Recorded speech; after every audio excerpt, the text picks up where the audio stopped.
Hey, what is going on, everybody? This is Mr. KB. So, I have a question for y'all. Have you guys ever deleted something off your phone?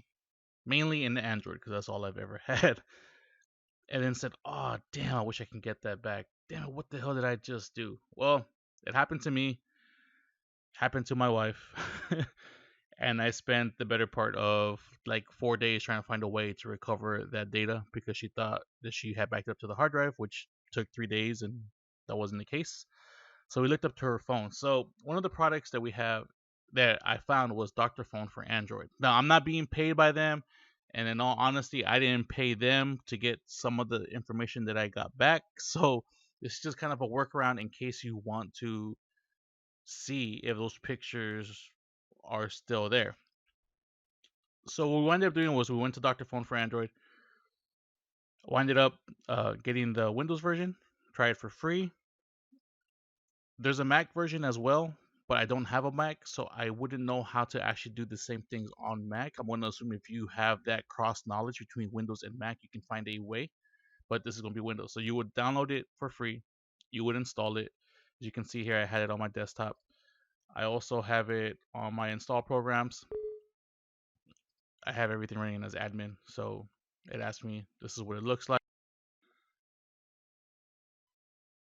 So the actual cost of this product is $50. Now, I really can't say to it what it is that I would pay $50 for, or if this is even the thing that I would pay $50 for. So when you install it, it comes up to this. Part of the reason being is you actually need to set your Android device to USB debugging, which is a developer style mode. I have a 4.4, so this is what I ended up doing. Going to my settings, going to the about phones. You just tap on the build number, which is their failsafe, and then it gives you. Well, my phone in particular gives me a warning that says, okay, 3 more taps to open up developer mode. Once you've opened that up, you back out one, has developer options, USB debugging, and then it would be able to identify your phone on here, and then it'll say ready to scan.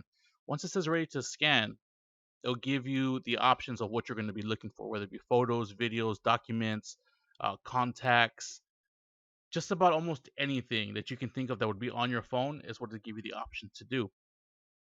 You run the scan. Once you run the scan, it's gonna put it's gonna give you a list of everything that I found. And when I say everything, I mean everything. If you're looking for pictures, this will give you every picture that has not been overwritten from browsing history down to what you took. And then, oh my goodness, so many pictures. Like, I believe me and Wifey had to go through 19,000 pictures to get to where she wanted to be. But anyways, we found some of the pictures. We said, we're gonna copy these over, and that's when we ran into the paywall of $50 for free, unregistered. This product only scans. One of the workarounds that we found, and I don't know if this is a great workaround or this is one of the things, but what you're going to wind up doing before you even get to that part is you're going to have to go to your start menu, control panel, go to appearances and personalization, I believe. Yep, appearances and personal. This is all on Windows 7, by the way, so I don't know how you would do this for Windows 8 or 10 if it's similar, but this is the Windows 7. You would go to the folder options, go to show hidden files and folders, and then it would bring up this. It would bring up this here. You see hidden files and folders. Don't show hidden files and folders. You're going to go to show hidden files and folders. Click apply because by default it's actually turned off. You're going to click apply, then click OK. Click OK. Then you're going to exit all that. So what winds up happening with this program is that it makes a temp folder. It makes a temp file for everything that it is that you set to scan. So for me, it was every video and every photo. If you go to where you installed it, where you installed it. So for me, it would be, I believe, the D. The D. I installed it on my D drive. It creates one invisible folder here. If you look, that's actually a hidden folder. The way you can tell is because if you look at the icon for the folder, it's kind of muted, it's kind of transparent. Those are hidden folders. This creates one, DrFone for Android. And here's every single temp file that they created. Now, imagine you can tell by some of the sizes if it's 131 megabytes, 129. Some of these here are videos. Unfortunately, some of these videos are corrupt, so I can't really speak to how great it is in recovering videos. Most of these, going from even some of the 30 meg files, are photos, but I believe a lot of these are videos. Now, say you want to make a video or want to see if the video is actually worth looking. You have so many here. Okay, so what you're going to wind up doing is you're going to make a folder on your desktop and just name it whatever it is that you want to name it. Um, you know, temp files. Fine. Okay. Say I have 5 to begin with, and with 5 it's not too bad, but it's when you start recovering 100, 500, 1,000, whatever number it is that's greater than 5 that you're going to run into an issue here. If you have the temp files, you can go. This is the newly created temp folder. You can simply double click it, or not double click quick because it's gonna open it. You can one click highlight and then slowly double click it so you can rename it, or you can just left click rename. And I'll show you that in a bit. You're gonna erase the dot temp extension, change it to MP4 or whatever it is that your phone actually records, whether it be AVI, MP2. I'm not sure Wave if you have a Windows phone. Oh, if you had a Windows phone, you can't work with this anyway, so my bad. It's gonna ask you change file extension. The file becomes unusable. Are you sure you want to change it? You press yeah. All of a sudden, it becomes a video file. If you double click, I don't know what this actually video has. Was able to recover. Oh, it's actually from my phone, which would explain the size of it. But if you noticed, now all of a sudden, what I thought was lost. Say if this was something else, it found this. Aren't I supposed to be married to George? And as you can see, I've recovered the whole. I erased this pretty much, but it winds up being corrupt about halfway through. Some of the files, unfortunately, will be corrupt. But if you just want like those moments, or at least a glimpse of what you captured that day, this would be your option. Unfortunately, like I said, it does override and corrupt some of it. You can also right click, rename, and then just do the same thing. MP4. Yes, confirm that. Go ahead. And Open the then first that's one. my son. Look, sweetie, his first advent calendar. That's my son opening his advent calendar. But like I said, if I try to fast forward a bit, it's corrupt. But at least for my wife, if this was one of the videos she had erased, but it wasn't, if this was one of the videos she had erased, she was able to at least capture that brief moment again. Like, yeah, it's not the whole thing, but at least for her, it's important to at least have that brief thing, like, oh, I remember that day, and then let her memory fill in the rest. Now, we have the MP4, we have the video files or what we think are video files. Let's just assume that that's all we have was like 5. You can easily rename those the way that I showed you 2 ways. But let's say we had all these files.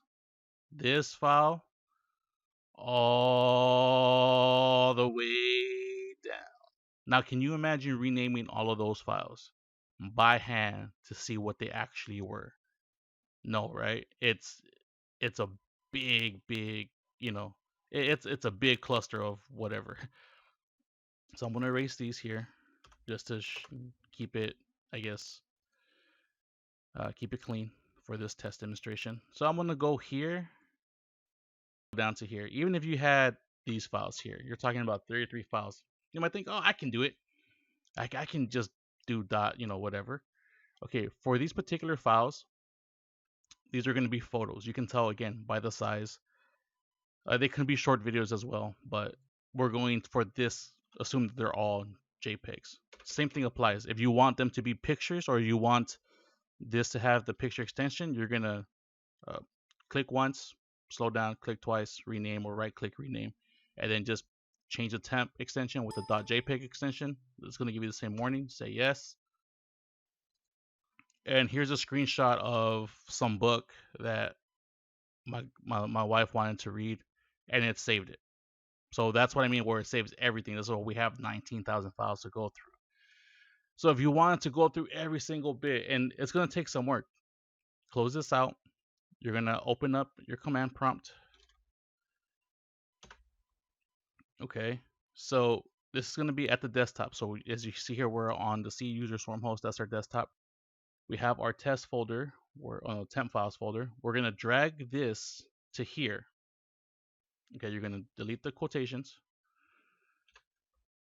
and that's the folder where we have our temp files. If you look, it says user swarm host desktop.temp. That's our actual folder.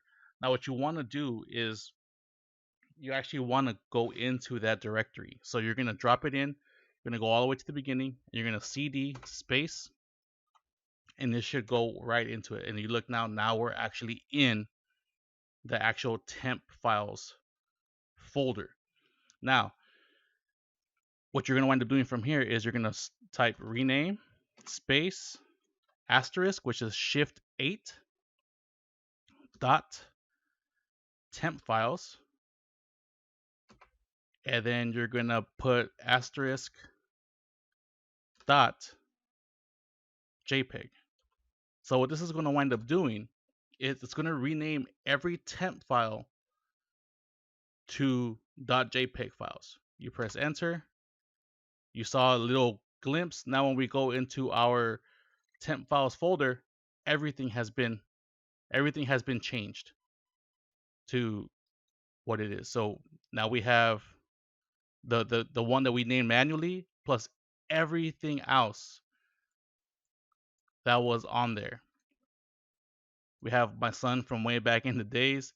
These were pictures that we were able to recover. Some of them were actually more recent than others, didn't need to be recovered, but she was able to recover a lot of pictures this way. Now, the one downside to this is that most of these will be not of the quality that you expect, and a lot of these will either just be small 10 kilobyte thumbnail pics, or the preview pics, which would range between 60 kilobytes to about 340 kilobytes. But for the, I guess, the need of my wife wanting those pictures back, she was happy having that, having those versions of the pictures, because at least she got those pictures back. Yeah, they're not, 20 megapixels deep. They're not going to be the highest quality. You probably couldn't print them out and make anything out of them. But to her, just on her phone, or even just being able to just see them in this type of way, where she can like just open it very closely and be like, oh, okay, cool. That's my son, blah, blah, blah, blah. That's what we ended up doing.